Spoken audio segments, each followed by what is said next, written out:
سر کعبے کی جانب، دل سوئے روزہ نہیں ہوتا، حقیقت میں وہ سجدہ حاصل سجدہ نہیں ہوتا۔ واہ بے شک۔ اور نہ آتے وہ تو کعبہ آج تک قبلہ نہیں ہوتا، نہ آتے وہ تو کعبہ آج تک قبلہ نہیں ہوتا، بتوں کا گھر ہی رہ جاتا خدا خانہ نہیں ہوتا، بتوں کا گھر ہی رہ جاتا خدا خانہ نہیں ہوتا۔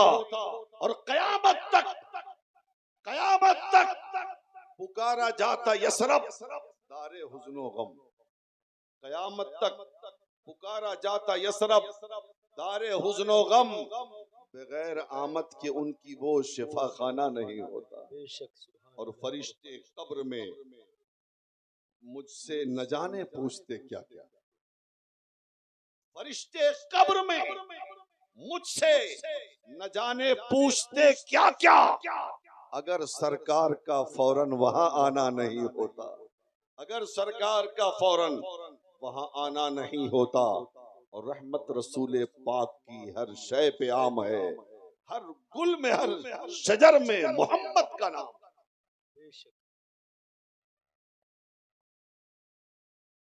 مائک والے بھائی بہت اچھا مائک چل رہا ہے آپ کا، تھوڑا آواز بڑھا دیجیے، آواز کم ہے، سیٹی نہ مارے، آواز بڑھا دیجیے۔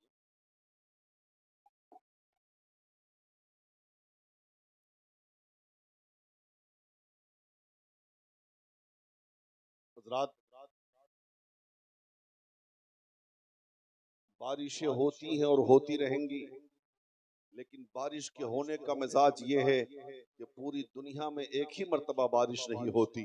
اگر مالدہ میں بارش ہو رہی ہے تو ضروری نہیں کہ فرکا میں بارش ہو، اگر فرکا میں بارش ہو رہی ہے تو ضروری نہیں کہ بھاگلپور میں بارش ہو، اگر بھاگلپور میں بارش ہو رہی ہے تو ضروری نہیں کہ پٹنہ میں بارش ہو، اگر پٹنہ میں بارش ہو رہی ہے تو ضروری نہیں کہ مغل سرائے میں بارش ہو، اگر مغل سرائے میں بارش ہو رہی ہے تو ضروری نہیں کہ کانپور میں بارش ہو، اگر کانپور میں بارش ہو رہی ہے تو ضروری نہیں کہ دہلی میں بارش ہو، اگر دہلی میں بارش ہو رہی ہے تو ضروری نہیں کہ ممبئی میں بارش ہو، اگر ممبئی میں بارش ہو رہی ہے تو ضروری نہیں کہ کولکاتہ میں بارش ہو، اگر کولکاتہ میں بارش ہو رہی ہے تو ضروری نہیں کہ آندھرا میں بارش ہو، اگر آندھرا میں بارش ہو رہی ہے تو ضروری نہیں کہ کرناٹکا میں بارش ہو، اگر کرناٹکا میں بارش ہو رہی ہے تو ضروری نہیں کہ کیرلا میں بارش ہو، اگر کیرلا میں بارش ہو رہی ہے تو ضروری نہیں کہ آسام میں بارش ہو، اگر آسام میں بارش ہو رہی ہے تو ضروری نہیں کہ بنگال میں بارش ہو، اگر بنگال میں بارش ہو رہی ہے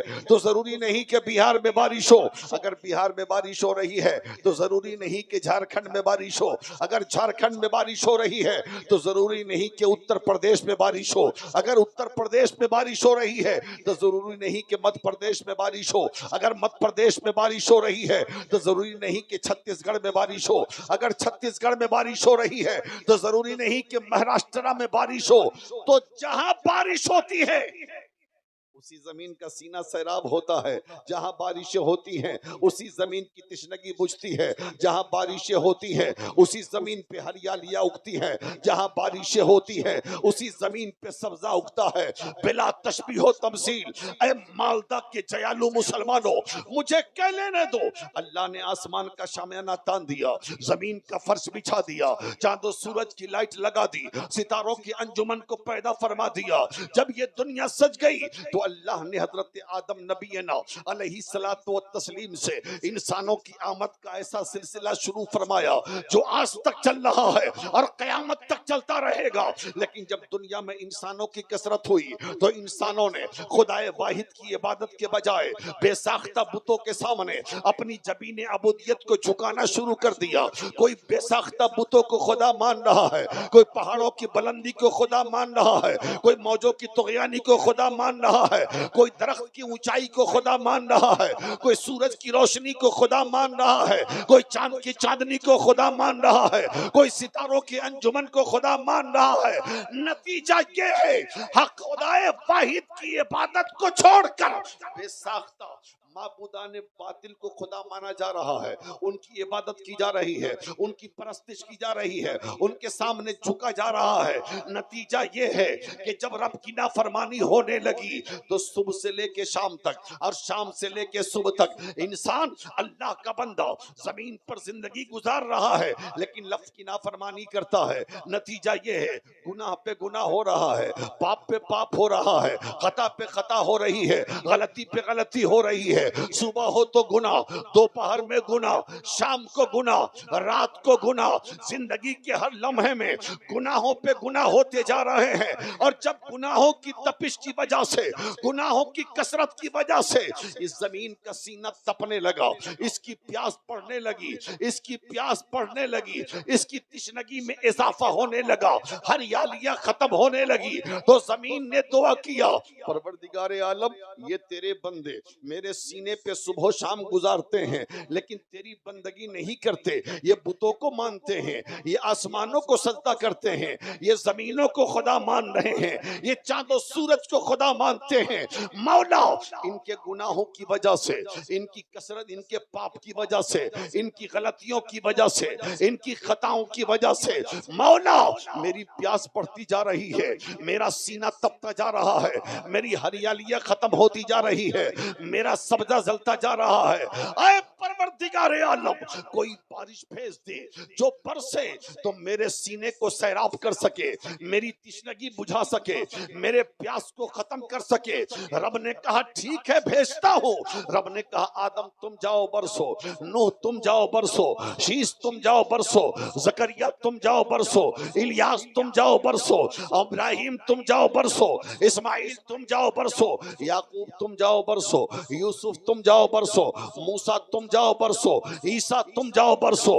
آدم آتے رہے برستے رہے، نوح آتے رہے برستے رہے، شیس آتے رہے برستے رہے، زکریا آتے رہے برستے رہے، الیاس آتے رہے برستے رہے، ابراہیم آتے رہے برستے رہے، اسماعیل آتے رہے برستے رہے، موسیٰ عیسیٰ آتے رہے برستے رہے۔ لیکن آدم آئے ایک علاقے پہ برس کے چلے گئے، نوح آئے ایک ضلع پہ برس کے چلے گئے، شیس آئے ایک علاقے پہ برس کے چلے گئے، یحییٰ آئے ایک علاقے پہ برس کے چلے گئے، ابراہیم آئے ایک علاقے پہ برس کے چلے گئے، اسماعیل آئے ایک علاقے پہ برس کے چلے گئے، عیسیٰ موسیٰ آئے ایک علاقے پہ برس کے چلے گئے۔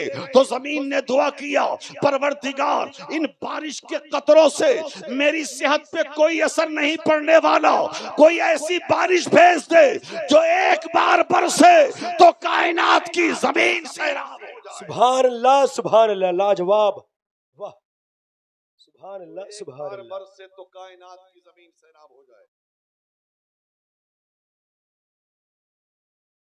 ادھر زمین کی دعا باب اجابت سے ٹکرائی، اسی درمیان میری نظر نے دیکھا رات کے سناٹے میں کچھ لوگ ایک سہاگن کو کہیں لے کے جا رہے ہیں، ہاتھوں کی لالی اور مہندی یہ بتا رہی ہے کہ ابھی چند روز ہوئے ہیں اس کی شادی کو۔ میں نے کہا ظالموں کہاں لے کے چلے ہو اس سہاگن کو؟ ظالموں نے کہا اسے ہم دریا کے کنارے لے کے جا رہے ہیں۔ میں نے کہا کیوں لے کے جا رہے ہو؟ کہا اس کو ہم دریا کے کنارے لے جا کر اس کے جسم میں آگ لگا کر اس کے جسم کی راکھ کو دریا کے پانی میں ملا دیں گے۔ ہم نے کہا قصور کیا ہے؟ کہا قصور اس کا یہ ہے کل اس کی شادی ہوئی، آج اس کا شوہر مر گیا۔ اور ہمارے سماج کا اصول یہ ہے جس عورت کے سسرال آنے کے بعد یا شادی ہونے کے بعد اس کا شوہر مر جائے تو شوہر کی چتا پر رکھ کر اس کی بیوی کو بھی جلا دیا جاتا ہے، اس کو جینے کا حق حاصل نہیں ہے۔ میں نے کہا ظالم مت ماری سہاگن کو، ارے موت و حیات تو خدا کی قدرت ہے، رب جسے چاہتا ہے زندگی دیتا ہے، رب جسے چاہتا ہے موت دیتا ہے، اور موت نام ہی اس چیز کا ہے۔ جب موت آتی ہے تو بچے یتیم ہو جاتے ہیں، جب موت آتی ہے تو بیویاں بیوہ ہو جاتی ہیں، جب موت آتی ہے تو مکان سونے ہو جاتے ہیں، جب موت آتی ہے تو تمنائیں ادھوری رہ جاتی ہے۔ مت مار اس سہاگن کو، لیکن ظالم لے گئے اس سہاگن کو دریا کے کنارے لے گئے۔ دریا کے کنارے لے جانے کے بعد اس کے جسم میں آگ لگا دیا اور اس کے جسم کی راکھ کو دریا کے پانی میں ملا دیا۔ لیکن بتاؤ مسلمانوں، جب اس سہاگن کی روح کفس نسری سے پرواز کی ہوگی اس نے اپنے مولا کو آواز دیا ہوگا کہ نہیں؟ سہاگن کی روح نکلی ہے اور اس نے رب کو آواز دیا، مولا مجھے تو نے عورت بنا کے کیوں بھیجا؟ اگر عورت بنا کے بھیجا ہے تو عورتوں کو بتانے والا، عورتوں کا مرتبہ بتانے والا رحمت للعالمین بھی بھیج دیا ہوتا، مراد المشتاقین بھی بھیج دیا ہوتا، شمس العارفین بھی بھیج دیا ہوتا۔ مولا میں تو چل گئی لیکن کوئی ایسا محسن انسانیت بھیج دے کہ پھر کوئی بیوہ کے جسم میں آگ نہ لگا سکے، بیواؤں کا مقام بتا دے۔ ادھر سہاگن کی دعا باب اجابت سے ٹکرائی، اسی درمیان میری نظر نے دیکھا رات کے سناٹے میں ایک باپ اپنی ننھی سی بچی کو کہیں لے کے جا رہا ہے۔ میں نے کہا کہاں لے کے چلے ہو؟ کہا قبرستان لے کے چلا ہوں۔ میں نے کہا قبرستان تو زندوں کو مردوں کو لے جایا جاتا ہے، تیری بیٹی تو زندہ ہے۔ کہا ہمارے معاشرے کا وصول یہ ہے، اگر بیٹا پیدا ہو تو دامن رحمت کی ہوا دیا کرو، اور بیٹی پیدا ہو تو ناگن بن کے نسل لیا کرو۔ اسے ہم زندہ درگور کرنے کے لیے لے جا رہے ہیں۔ میں نے کہا ظالم شرم نہیں آتی؟ ارے ذرا ماں کی ممتا سے پوچھ لیا ہوتا، جس ماں نے اس کو جنم دینے میں، اس کو پیدا کرنے میں نہ جانے کتنا درد برداشت کیا ہے، نہ جانے کتنی مصیبتوں کو برداشت کیا ہے، لیکن ظالم باپ مانا نہیں، لے گیا قبر کھودا، اور قبر کھودنے کے بعد قبر کے اندر مٹی ڈال کر دباتا شروع کر دیا۔ اب بولو اس بچی کی روح نکلی رب کی بارگاہ میں حاضری دے کے کہتی ہے پروردگار عالم تو نے مجھے بیٹی کیوں بنا کے بھیجا ہے؟ اگر بیٹی بنا کے بھیجا ہے تو بیٹیوں کو سینے سے لگانے والا باپ بھی دنیا میں بھیج دیا ہوتا۔ اللہ اللہ میرے مالک، میں تو جل گئی، میں تو مر گئی، میں تو زندہ درگور ہو گئی، لیکن کوئی ایسا محسن انسانیت بھیج دے جو بیٹی کو سینے سے لگا کر بیٹیوں کا مقام بتا دے۔ اے مالدہ والو، اللہ نے زمین کی دعا قبول فرما لی، اللہ نے سہاگن کی دعا قبول کی، اللہ نے بچی کی دعا قبول کی، تو کفر پر ایک دن مشیت کو جلالا ہی گیا، میرے آقا کی محبت کا سوالا ہی گیا۔ اور جب میرا رسول 12 ربیع الاول کو پیر کے دن صبح صادق کے وقت آمنہ کی گود میں جلوہ گر ہو رہا ہے، تشریف لا رہا ہے، جلوہ گر ہو رہا ہے، نبی جلوہ گر ہوئے، نبی اتنا برسے کہ نبی مکے میں برس رہے ہیں تو مدینہ سیراب ہو رہا ہے، مصطفیٰ حرم میں برس رہے ہیں تو پوری کائنات سیراب ہو رہی ہے۔ اب بارش کی ضرورت نہیں، اب کسی بارش کی ضرورت نہیں ہے، نبی پیدا ہوئے، سمجھ رہے ہیں آپ؟ اب سمجھیں گے یہاں سے آپ، اب آگے جو میں بولنے والا ہوں وہ سمجھیں گے۔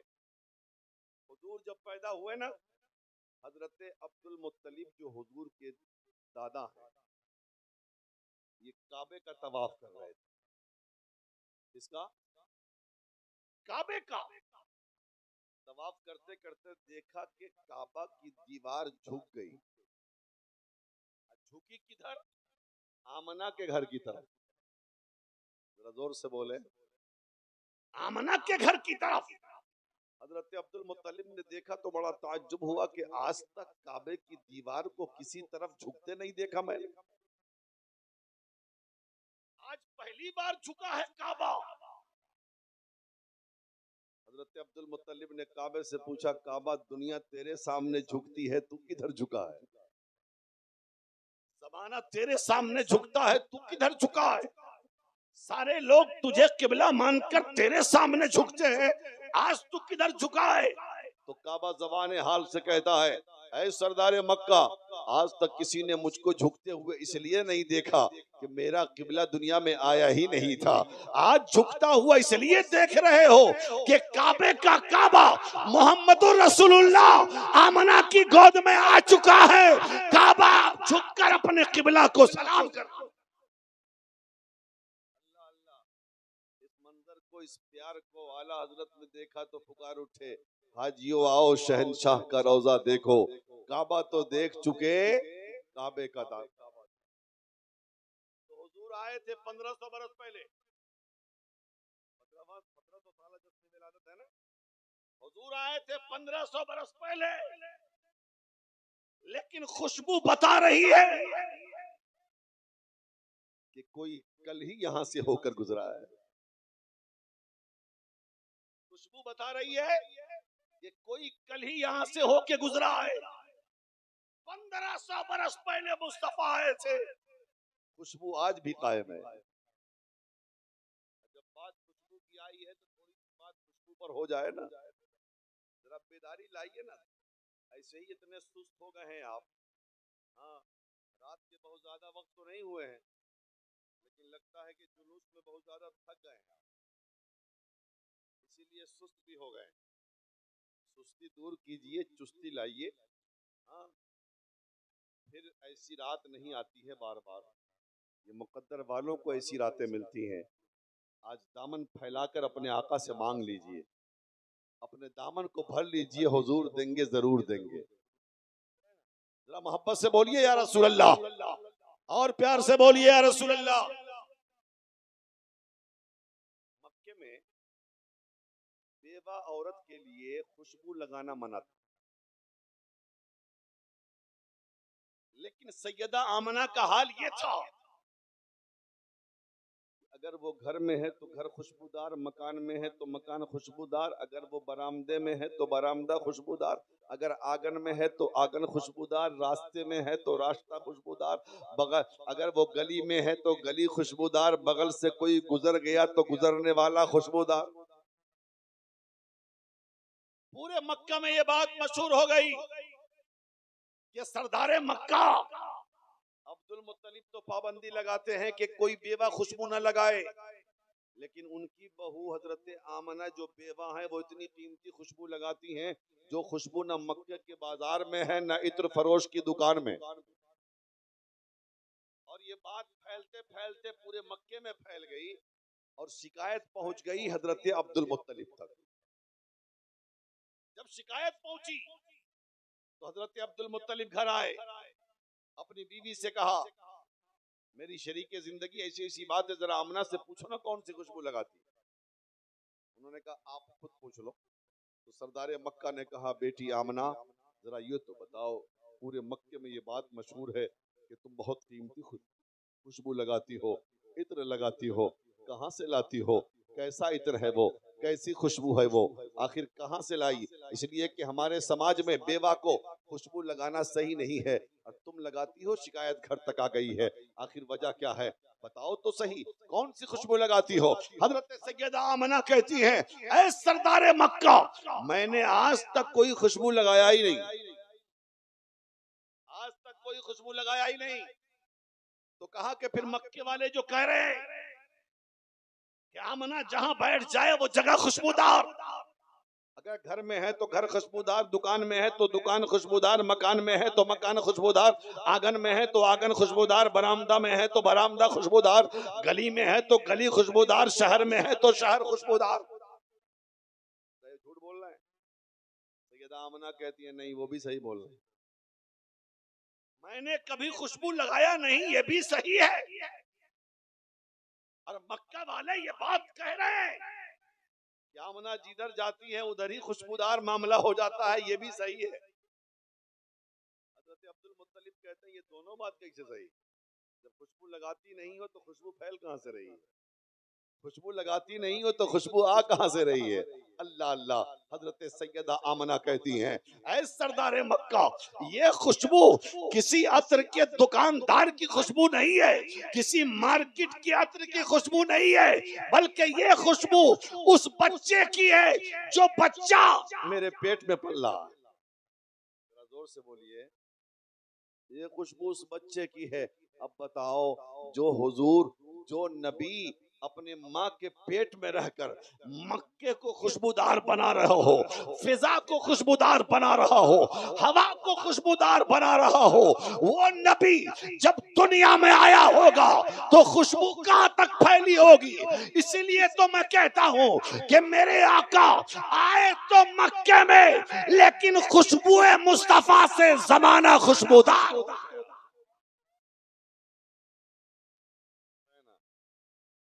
اور ایسا خوشبودار ہوا کہ نسلوں میں خوشبو پھیل گئی. ارے جب ہمارا کٹرا والا اتنا خوشبودار ہے، زور سے بولو نا رے بھائی.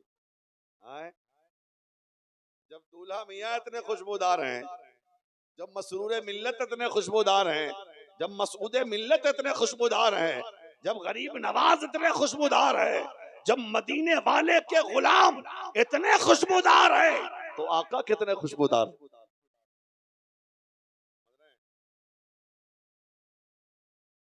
تو حضور پیدا ہوئے، پیدا ہوئے. ذرا اس پیدائش پہ کچھ بات ہو جائے. لوگ یہ اعتراض کرتے ہیں حضور کی پیدائش کو مدعا بناتے ہیں، دلیل بناتے ہیں وہ، اور کہتے ہیں کہ دیکھو نا حضور پیدا ہوئے، ہم بھی پیدا ہوئے، حضور بھی ماں کے پیٹ میں رہے، ہم بھی ماں کے پیٹ میں رہے، حضور کو بھی عورت نے جنم دیا، ہمیں بھی عورت نے جنم دیا، اس لیے معاذ اللہ ہم نبی کی طرح ہو گئے۔ یہ سوال کرتے ہیں وہ، تو اس معاملے کو صاف کرنا بھی ضروری ہے۔ تو آئیے ہم کسی مولانا صاحب سے نہیں پوچھتے ہیں، ہم ان سے پوچھتے ہیں جن کے پیٹ میں حضور رہے ہیں۔ ہم حضور کی امی جان سے پوچھ لیتے ہیں، سیدہ آمنہ سے پوچھ لیتے ہیں، اے حضور کی امی جان سیدہ آمنہ۔ کچھ لوگ یہ اعتراض کرتے ہیں کہ نبی بھی پیدا ہوئے، ہم بھی پیدا ہوئے، نبی بھی ماں کے پیٹ میں رہے، ہم بھی ماں کے پیٹ میں رہے، نبی کو بھی عورت نے جنم دیا، ہمیں بھی عورت نے جنم دیا، اس لیے ہم نبی کی طرح ہو گئے۔ اب آپ فیصلہ کر دیجئے۔ حضرت سیدہ آمنہ کہتی ہے، ظالموں میرے محبوب کو اپنی طرح کہتے ہو، شرم نہیں آتی ہے؟ یہ بات صحیح ہے، تم بھی ماں کے پیٹ میں رہے، میرا بیٹا بھی ماں کے پیٹ میں رہا، تم کو بھی عورت نے جنم دیا، میں نے بھی اپنی بیٹی کو جنم دیا، تم بھی اپنی ماں کے پیٹ میں 9 مہینے رہے، میرا بیٹا بھی اپنی ماں کے پیٹ میں 9 مہینے رہا، لیکن فرق دیکھ لو کہ جب تم اپنی ماں کے پیٹ میں آئے، جب تم اپنی ماں کے پیٹ میں آئے تو تمہاری ماں کا حال یہ تھا کہ تیری ماں کو الٹیاں لگ گئی، تیری ماں کا جی بتلایا، تیری ماں کا دل گھبرایا، تیری ماں کو پریشانیاں لاحق ہو گئی، تو تیری ماں نے کبھی محلے کے ڈاکٹر کی دوا کھائی اور کبھی مالدہ کے ڈاکٹر کی، کبھی کھٹے اچار کھائی، کبھی املی کھایا، تاکہ اس کی طبیعت ٹھیک رہے، اس کا جی نہ متلائے، اس کا دل نہ گھبرائے۔ ظالم، جب تو آیا تھا تو تیری ماں کو الٹیاں لگ گئی، لیکن جب میرا محبوب میرے پیٹ میں آیا اور جتنا عرصہ میرا بیٹا میرے پیٹ میں رہا، کھانا کھانے کے بعد اگر ڈھکار بھی آتی تھی تو اس ڈھکار سے مجھ کو عنبر کی خوشبو آتی۔ اللہ اللہ، حضرت سیدہ آمنہ کہتی ہیں، اے میرے لال کے غلاموں، میں بتا نہ دوں کہ تیرا نبی جب پیدا ہوا تو کیسا تھا؟ اے سیدہ آمنہ، آپ سے اچھا کون بتا سکتا ہے؟ سیدہ آمنہ کہتی ہیں، لما وضعت ولدی محمدہ، جب میں نے اپنے بیٹے محمد کو جنم دیا، وضعتہ مکہولا مدہونا مطیبا مسرورا مختونا ساجدا للہ ورافعا یدی الی السماء۔ اے لوگو، جب میں نے اپنے بیٹے محمد کو جنم دیا، جنم دینے کے بعد آنکھیں دیکھی تو سرمے لگے تھے، بال دیکھا تو تیل ملے تھے، جسم دیکھا تو عطر لگے ہوئے تھے، ہونٹ دیکھا تو مسکرا رہے تھے، نبی ختنہ شدہ پیدا ہوئے تھے، اور سر دیکھا تو سر سجدے میں جا رہا تھا، اور ہاتھ دیکھا تو ہاتھ دونوں آسمان کی طرف اٹھ کر امت کی بخشش کی دعائیں مانگ رہا۔ دنیا میں کوئی ایسا بچہ بھی پیدا ہوا ہے کیا؟ سیدہ آمنہ کہتی ہیں، لما وضعت ولدی محمد، جب میں نے اپنے بیٹے محمد کو جنم دیا، وضعتہ مکہولا، آنکھیں دیکھی تو سرمے لگے تھے، مدہونا، بال دیکھا تو تیل لگے تھے، مطیبا، جسم دیکھا تو عطر ملے ہوئے تھے، مسرورا، ہونٹ دیکھا تو مسکرا رہے تھے، مختونا، نبی ختنہ شدہ پیدا ہوئے تھے، ساجدا للہ، سر سجدے میں جا رہا تھا، ورافعا یدی الی السماء، اور دونوں ہاتھ آسمان کی طرف اٹھ کر امت کی بخشش کی دعائیں مانگ رہا ہے۔ سیدہ آمنہ کہتی ہے، ظالمو، جب تو پیدا ہوا تھا تو خون نکلا تھا، جب مصطفیٰ پیدا ہوئے تھے تو نور نکلا تھا۔ خون والا بھی نور والے کے برابر ہو سکتا ہے؟ اچھا سن لیجیے، آپ کے یہاں بچے پیدا ہوتے ہیں کہ نہیں؟ بچے پیدا ہوتے ہیں کہ نہیں؟ ارے آپ، ہم بھی تو پیدا ہی ہوئے نا، اور جب تک دنیا رہے گی بچے پیدا ہوتے رہیں گے، نسل انسانیت میں اضافہ ہوتا رہے گا۔ لیکن آج سے 20-30 سال 40 سال پہلے اور آج میں فرق ہے۔ پہلے کیا تھا کہ نارمل ڈیلیوری ہوتی تھی گھروں میں، ہے نا؟ پہلے نارمل پیدائش ہو جاتی تھی، نہ اتنا وہ مطلب یہ ایکسرا ہوتا تھا، نہ دوائیں ہوتی تھی، نہ چیک اپ ہوتا تھا، نہ الٹرا ساؤنڈ ہوتا تھا، نہ، چونکہ وجہ یہ تھی کہ عورتیں اس وقت محنتی ہوتی تھی، ہر کام اپنے ہاتھ سے کرتی، بھاری بھاری کام، تو نہ ان کو دوا کی ضرورت، نہ چیک اپ کی ضرورت، نہ کسی چیز کی ضرورت پڑتی تھی۔ اور آج کیا ہو گیا ہے، سب کام ریڈی میڈ ہو رہا ہے. کپڑا دھونے کی مشین ہے، ہاں، مسالہ پیسنے کی مشین ہے، آٹا پیسنے کی مشین ہے، اب تو روٹی پکانے کی مشین بھی آ گئی، کچھ دن کے بعد کھانے کی بھی مشین آ جائے گی. تو عورتیں اب محنت کرتی نہیں. تو آج اکثر پیدائش ہاسپٹل میں ہوتی ہے اور آپریشن سے ہوتی ہے، اور جس کو نارمل ہو جائے اللہ کا بہت بڑا فضل ہے اس پر. سمجھ رہے ہیں؟ تو پہلے جو بچے پیدا ہوتے تھے گھروں میں، تو اگل بغل کے محلے کی دائیاں ہوتی تھی جو آتی تھی، بچے کو صاف صفائی کرتی تھی، نہلاتی تھی، سرما ورما اور کاجل لگاتی تھی. ہاں، اور آج ہاسپٹلوں میں نرسیں کام کرتی ہیں. تو نرس جب بچے کو لیتی ہے نا، تو اس کے دونوں ہاتھ میں وہ دستانے ہوتے ہیں، اور دستانے لے کر وہ بچے کو پکڑتی ہیں، صاف کرتی ہیں، صفائی کرتی ہیں. ان نرسوں سے پوچھئے کہ میاں جناب یہ بتاؤ کہ تم نے یہ دستانے کیوں پہن رکھے ہیں؟ تو نرس بولے گی کہ سنو، بچے کے جسم پر خون لگے ہیں، پیپ لگے ہیں، گندگی لگی ہے، اگر دستانہ نہیں لگائیں گے تو یہ حالات خراب ہو جائیں گے، بیماری لگنے کا خدشہ ہو جائے گا، اسی لیے ہم نے دستانہ پہن رکھا ہے.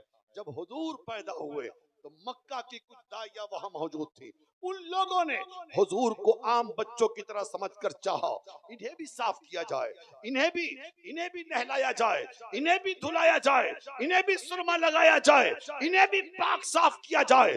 غیب سے آواز آئی، اے مکہ کی عورتوں، میرے محبوب کو کسی عام بچے کی طرح نہ سمجھنا، ارے یہ دنیا میں پاک ہونے نہیں بلکہ زمانے کو پاک کرنے کے لیے گیا. زمانے کو پاک کیے گیا ہے. اللہ اللہ، میرے حضور پیدا ہو، میرے حضور پیدا ہو گئے. سیدہ آمنہ کہتی ہے نا، جب میرا لال پیدا ہوا تو فوراً سجدے میں تھا، میں نے کان لگایا تو میرا لال کہہ رہا تھا اللہم اغفر لامتی، مولا میری امت کو معاف کر دے، میری امت کو معاف کر دے. وہ مصطفیٰ جو پیدا ہوتے ہی اپنے امت کی بخشش کی دعائیں مانگ رہا ہو، آج ہم کس طریقے سے ان کے نقش قدم پہ ہم نے چلنا چھوڑ دیا ہے.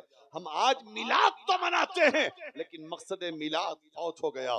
ہم جھنڈے تو لگاتے ہیں لیکن سوچتے ہیں کہ صرف جھنڈے لگا کر ہم رسول اللہ کو راضی کر لیں گے، صرف جلوس نکال کر ہم نبی کو راضی کر لیں گے. نہیں، مصطفیٰ کو راضی کرنا ہے تو جھنڈا بھی ہم لگائیں گے، نبی کے نقش قدم بھی چلیں گے، ہم جلوس بھی نکالیں گے، مصطفیٰ کے نقش قدم پہ بھی چلیں گے، ہم عید میلاد بھی منائیں گے اور رسول اللہ کے اسوہ حسنہ پہ عمل بھی کریں گے.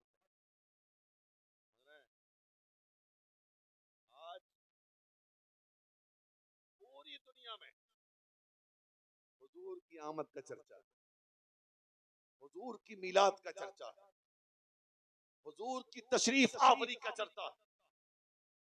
آج لوگ اعتراض کرتے ہیں، ارے یہ تم لوگ میلاد مناتے ہو، اتنے خرچ کرتے ہو، ہاں، یہ فضول خرچی ہے، یہ غلط ہے، یہ پنڈال سجا دیا، یہ لائٹ ہے، یہ مائک، یہ اسٹیج، یہ علماء، ہاں ہاں، یہ شورائی سب کو بلایا، اتنا خرچ ہوا، اس سے بہتر ہے کسی غریب کی شادی کر دو بچی کی تو زیادہ ثواب ملے گا. میں کہتا ہوں ظالم، شرم نہیں آتی؟ جن کا تو کلمہ پڑھتا ہے انہی کی میلاد منانے سے روکتا ہے، جن کا کلمہ پڑھتا ہے ان کی میلاد منانے سے روکتا ہے.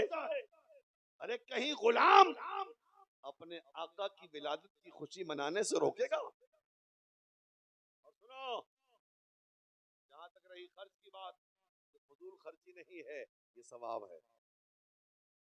حضرت ابوبکر صدیق کون ہے؟ خلیفہ اول ہیں. حضرت ابوبکر صدیق فرماتے ہیں کہ جس نے حضور کی میلاد منانے پر 1 روپیہ خرچ کیا، کتنا؟ بہت سارے لوگوں کے ذہن میں آتا ہوگا ارے بھائی مسجد الرحمان صاحب نے اور ان کی کمیٹی کے لوگوں نے اتنا بڑا جلسہ کیا، اتنا خرچہ کیا، سجاوٹ کی، کیا کی، اس کا فائدہ کچھ ہے؟ تو فائدہ بتا رہا ہوں.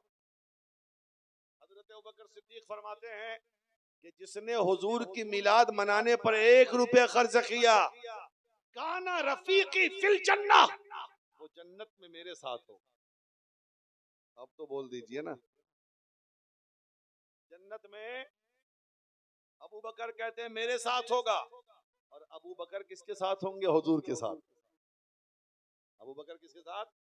حضور کے ساتھ، اور نبی کی میلاد منانے والا ابو بکر کے ساتھ۔ اور حضرت فاروق اعظم فرماتے ہیں کہ جس نے حضور کی میلاد پر 1 روپے خرچ کیا فقد احیا الاسلام، گویا کہ اس نے اسلام زندہ کر دیا، گویا کہ اس نے اسلام زندہ کر دیا۔ پتہ یہ چلا نبی کی میلاد منانا اسلام کے خلاف نہیں ہے، نبی کی میلاد منانا اسلام کو زندہ کرنا۔ اس لیے جب تک ہم زندہ رہیں گے حضور کی میلاد مناتے رہیں گے، بولیے نا، مناتے رہیں گے نا بھائی، حضور کی میلاد ہم جب تک مناتے رہیں گے کہ نہیں؟ تو چلیے بات آ گئی۔ ہاں، اب دعا کیا تھا زمین نے، زمین کی دعا باب اجابت سے ٹکرائی، قبول ہو گئی۔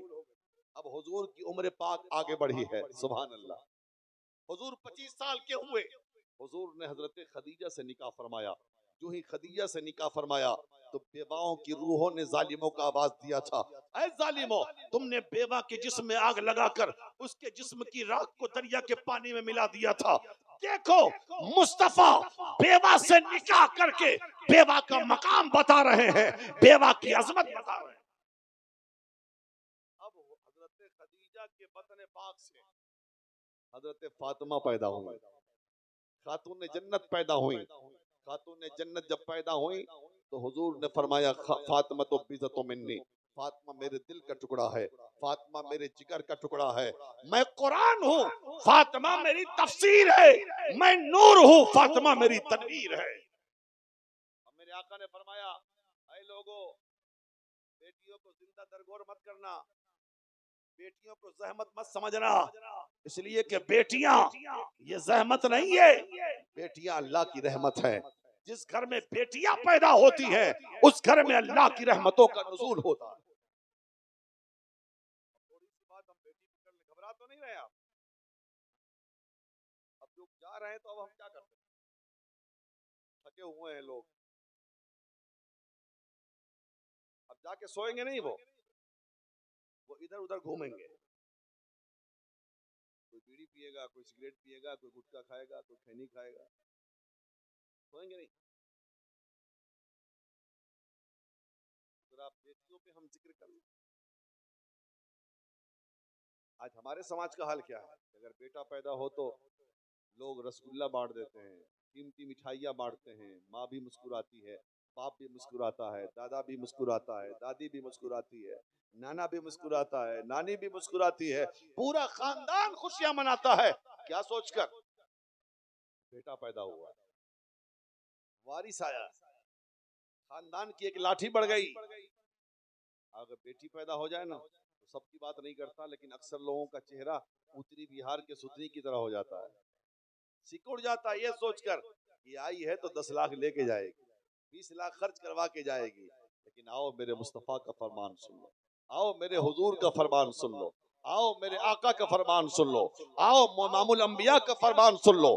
میرے آقا ارشاد فرماتے ہیں، صحابہ اکرام کا مجمع ہے، میرے رسول فرماتے ہیں اے میرے صحابہ، اللہ نے جس کو 3 بیٹیاں دی اور تینوں بیٹی کی صحیح تعلیم و تربیت ماں باپ نے کی، اور جب بڑی ہو گئی تو عزت کے ساتھ شادی کر کے ان تینوں کو ماں باپ نے سسرال پہنچا دیا، اللہ ان تینوں کے ماں باپ کو بلا حساب و کتاب جنت میں داخل فرمائے گا۔ ایک صحابی اور کھڑے ہو گئے، یا رسول اللہ جس کے پاس 2 بیٹی ہو اس کا حل کیا ہوگا؟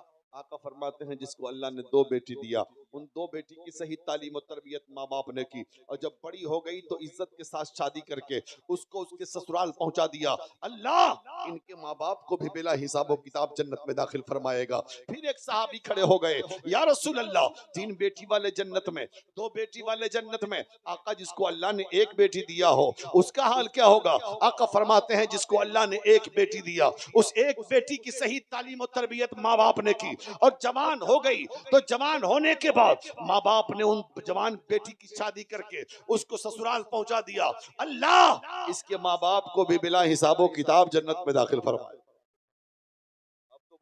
زور سے جنت مل رہی میاں. اب تو ظاہر بات ہے 3 بیٹی والے بھی خوش ہو گئے, 2 بیٹی والے بھی خوش ہو گئے, 1 بیٹی والے بھی خوش ہو گئے. چلو یار بڑی آسان ہے جنت. بہت سارے لوگ ایسے ہوتے ہیں جن کے پاس بیٹی نہیں ہوتی. اس مجمع میں بھی کوئی تھے جن کے پاس بیٹی نہیں تھی, تو کھڑے ہو گئے یا رسول اللہ 3 بیٹی والے جنت میں, 2 بیٹی والے جنت میں, 1 بیٹی والے جنت میں, جس کو لیکن اللہ نے بیٹی دیا ہی نہیں اس کا حال کیا ہوگا؟ میرے آقا فرماتے ہیں میرے صحابہ لا تقنطوا من رحمت اللہ, رحم اللہ کی رحمت سے نا امید مت ہو. اے میرے صحابہ, جس کو اللہ نے 3 بیٹی دیا وہ بھی جنت میں جائے گا, جس کو 2 دیا وہ بھی جنتی ہے, جس کو 3 دیا وہ بھی جنتی ہے, جس کو 1 دیا وہ بھی جنتی ہے. لیکن جس کو اگر اللہ نے بیٹی نہیں دیا, لیکن میاں بیوی کی یہ خواہش تھی اگر اللہ بیٹی دیتا تو ہم بیٹی کی صحیح تعلیم و تربیت کرتے, صحیح طریقے سے پرورش کرتے, صحیح طریقے سے اس کو پوستے پالتے, اور جب بڑی ہو جاتی عزت کے ساتھ شادی کر کے اس کو اس کے سسرال پہنچا دیتا. اللہ تعالیٰ اگر کسی میاں بیوی کی یہ نیت تھی تو اللہ تعالیٰ اس کی نیت کی برکت کی وجہ سے بلا حساب و کتاب جنت میں داخل. بیٹی کے لیے نیت کر لیا تو جنت میں پہنچ گیا. لیکن بیٹا کے بارے میں کوئی حدیث دکھلاؤ مطلقاً, ہاں وہ بیٹا جنت میں لے کے جائے گا جس بیٹے کو حافظ قرآن بنایا ہے آپ نے, عالم دین بنایا ہے آپ نے, ہاں اسلام کا سپاہی بنایا ہے آپ نے.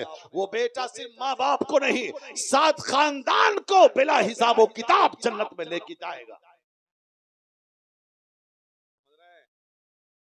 میلاد منانا چاہیے, حضور کی میلاد کا جشن منانا چاہیے, لیکن اس کے ساتھ ساتھ میلاد کا مقصد بھی, مقصد میلاد بھی, اور میلاد کا مقصد کیا ہے 2 لفظوں میں بتا دوں, بس تقریر میں ختم کر رہا ہوں, گھبرائیے مت. میلاد کا مقصد کیا ہے؟ اگر پڑوس میں کوئی بھوکا ہے تو اسے کھانا کھلا دو, کوئی ننگا ہے تو اسے کپڑا پہنا دو, کوئی بیمار ہو تو اس کو دوا دلوا دو, کوئی غریب کی بیٹی کنواری بغیر پیسے کے ہے جس کی شادی نہیں ہو رہی ہے تو مل کے اس کی شادی کروا دو, بیوہ کے سر پہ دوپٹہ نہیں ہے تو اس کے سر پہ دوپٹہ ڈالو. آپس میں اتحاد پیدا کرو, آپس میں اتفاق پیدا کرو, آپس میں محبت پیدا کرو, آپس میں الفت پیدا کرو, ضرورت مندوں کی ضرورت کو پوری کرو. صرف جھنڈے لگانا, عید منانا, چراغا کرنا یہی میلاد نہیں ہے. بھوکے کو کھانا کھلانا بھی نبی کی میلاد ہے, ننگے کو کپڑے پہنانا بھی نبی کی میلاد ہے, بیماروں کی عیادت کرنا بھی نبی کی میلاد ہے, بیماروں کو دوا دلانا بھی نبی کی میلاد ہے, غریب کی بچیوں کی شادی کروانا بھی نبی کی میلاد ہے. کم سے کم سب ملا ہے حضور کے صدقے, حضور کے صدقے سب کچھ ملا ہے تو پھر حضور کے نام پر قربانی تو ہونی چاہیے. آج سال میں 1 مرتبہ ہم جھنڈے لگا لیتے ہیں, بھائی لگانا چاہیے, جلسہ کر لیتے کر لینا چاہیے, لیکن جلسے کا مقصد فوت نہیں ہونا چاہیے.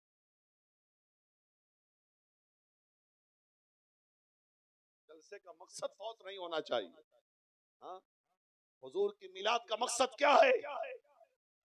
آج پوری دنیا میں مصطفیٰ کی تعلیمات کو عام کرنا چاہیے. سرکار مسعود ملت فرماتے ہیں کہ بابو ہم لوگوں کی تعریف زیادہ مت کیا کرو, حضور کی سیرت پر تقریر کیا کرو. زور سے بولے, زور سے. اور پیر تو اپنی تعریف چاہتا ہے کہ مسعود ملت اس پیر کا نام ہے جو کہتے ہیں کہ مصطفیٰ کی تعریف کرو, حضور کی تعریف کرو. اس لیے کہ حضور کی تعریف اور حضور کی سیرت پر گفتگو جب غیر سنیں گے نا تو ان کو بھی پتا چلے گا کہ مصطفیٰ جان رحمت کی سیرت کیا ہے. اور سرکار کی ذات تو وہ ذات ہے کہ اپنے نے تو مانا ہی ہے, غیروں نے بھی ذات مصطفیٰ کو تسلیم کیا, غیروں نے بھی حضور کی ذات کو مانا ہے. اس لیے مسلمان ہونے کا مطلب صرف یہ نہیں ہے عید میں نئے کپڑے پہن لو، بقرعید میں گوشت کھا لو، محرم میں لاٹھیاں کھیل لو، تعزیہ بنا لو، شب برات میں حلوہ کھا لو. مقصد یہ نہیں ہے ربیع الاول میں جھنڈیاں لگا لو، جلوس نکال لو وغیرہ وغیرہ، بلکہ مقصد یہ ہے کہ سیرت مصطفیٰ پہ عمل کیا، رسول اللہ کے بتائے ہوئے راستے پہ چلا جائے، نفرت کی دیوار کو توڑ دیا جائے، اخوت و محبت کی زنجیر میں ایک دوسرے کو جکڑ دیا جائے. آج ہمارے سماج میں کیا ہے؟ ایک بھائی دوسرے بھائی کا دشمن، پڑوسی پڑوسی کا دشمن. لیکن دیکھو وہ کیسے تھے جب مکے سے ہجرت کر کے صحابہ مدینے گئے تو مدینے کے انصار نے جب حضور نے ایک دوسرے کا بھائی بنایا تو اپنی جائیداد کا آدھا حصہ اپنے مہاجر بھائی کو دے دیا. کسی کے پاس 2 مکان تھا تو 1 مکان دے دیا. یہاں تک کہ کسی کے پاس 2 بیوی تھی تو 1 بیوی کو طلاق دے کر اپنے مہاجر بھائی سے اس کا نکاح کروا دیا. یہ کیا تھا؟ یہ تعلیمات مصطفیٰ تھی. یہ کیا تھا؟ یہ اخوت و محبت کا پیغام تھا. یہ کیا تھا؟ یہ بھائی چارگی تھی. یہ کیا تھا؟ الفت و محبت. لیکن آج کیا بات ہے، ایک دیوار اور ایک چھت کے نیچے لوگ رہتے ہیں ہم، اور ہم ایک دوسرے کے دشمن بنے ہیں، ہم ایک دوسرے کے خلاف ہیں، ہم ایک دوسرے کو دیکھنا نہیں چاہتے. سینہ کشادہ کیجئے، سینہ بڑا کیجئے. اور اگر پڑوس میں کوئی ہے، اگر وہ تنگ دست ہے تو اس کی تنگی کو دور کرنے کی کوشش کیجئے. اگر اللہ نے مال دیا ہے تو اس مال کو اللہ کے رسول کے نام پر خرچ کیجئے، تب جا کے وہ مال آپ کا کارگر ہوگا. اپنی ذات میں تو سب خرچ کرتا ہے، اپنے لیے تو سب جیتا ہے، دوسروں کے لیے جینا، دوسروں کے لیے خرچ کرنا، یہ بہت بڑی بہادری ہے. اور آپ نے دیکھا نہیں، ہم علی علی تو کہتے ہیں، فاطمہ فاطمہ کا نعرہ لگاتے ہیں، امام حسن امام حسین کے نام کا نعرہ تو لگاتے ہیں، اہل بیت کا ذکر تو کرتے ہیں. لیکن اہل بیت کی سیرت کیا تھی کہ جب کوئی دروازے پہ آ جاتا، ذرا زور سے بولیں، 3 دن تک چولہے نہیں جلتے حضرت خاتون جنت کے گھر، اس کے باوجود کوئی دروازے پہ آ جاتا سائل فقیر مانگنے والا، تو گھر میں جو کچھ ہوتا وہ نکال کر اس فقیر کے حوالے کرتا. وہ واقعہ بڑا مشہور ہے نا، آخری بات سن لیجیے. امام حسنین بیمار پڑ گئے، حضرت علی نے بھی منت مانگ لی روزے کی، حضرت فاطمہ نے بھی منت مانی، اور وہ کنیز نے بھی منت مان لی. روزے کی نیت کر لی، 3 روزے کی نیت کہ یا اللہ حسنین بیمار ہیں، اچھے ہو جائیں گے تو ہم لوگ 3 روزہ رکھیں گے. اللہ اللہ، ذرا زور سے بولے. روزہ کی نیت کر لیا، حسنین اچھے ہو گئے. اب افطار کے لیے کیا کیا جائے، تو ہوا کہ بھائی تھوڑا سا جو ہے اس کو پیس کے روٹی بنائی گئی. روٹی بنا کے جب بیٹھے افطار کرنے کے لیے تو دروازے پہ سائل آ گیا. اللہ کے نام پہ دے دو نبی کے گھر والوں. خاتون جنت نے ساری روٹیاں اٹھا کر اس سائل کے حوالے کر دی، پھر پانی سے افطار کیا. دوسرا دن آیا، پھر بیٹھے افطار کے لیے، پھر فقیر آ گیا. کئی روز سے بھوکا ہوں نبی کے گھر والوں، ہمیں کھانا کھلا دو. ساری روٹی اٹھا کے دے دی. تیسرا دن آیا، پھر وہی معاملہ آیا. اللہ اللہ، خود تو بھوکے رہ گئے لیکن فقیروں کو کھلایا، محتاجوں کو کھلایا، ہاں سائلوں کو عطا کر دیا. یہ مصطفیٰ کے گھر والے ہیں. اس لیے ہم ہمیشہ کہتے ہیں نا کہ خود نہیں کھا کے اوروں کو کھلانے والے کتنے صابر تھے محمد کے گھر آنے والے.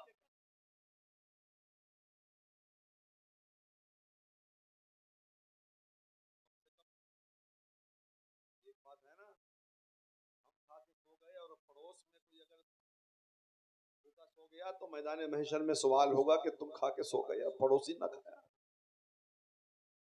اس لیے اگل بغل میں دیکھ لو، کوئی بیمار تو نہیں ہے، کوئی پریشان حال تو نہیں ہے، کوئی بھوکا تو نہیں ہے. اور جب تم کسی کا پیٹ بھرو گے وہ دعا دے گا اللہ اس کی دعائیں قبول کر کے تمہاری تقدیر اونچی کر دے گا. زندگی میں بھی کامیاب رہو گے اور آخرت میں بھی کامیاب رہو گے.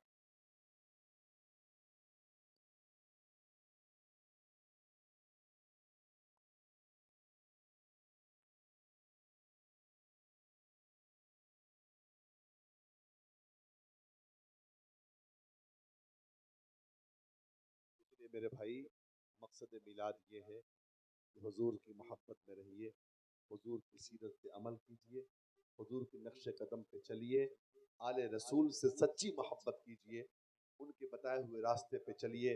اللہ سے دعا ہے اللہ تعالی ہم سب کو عمل خیر کی توفیق عطا فرمائے.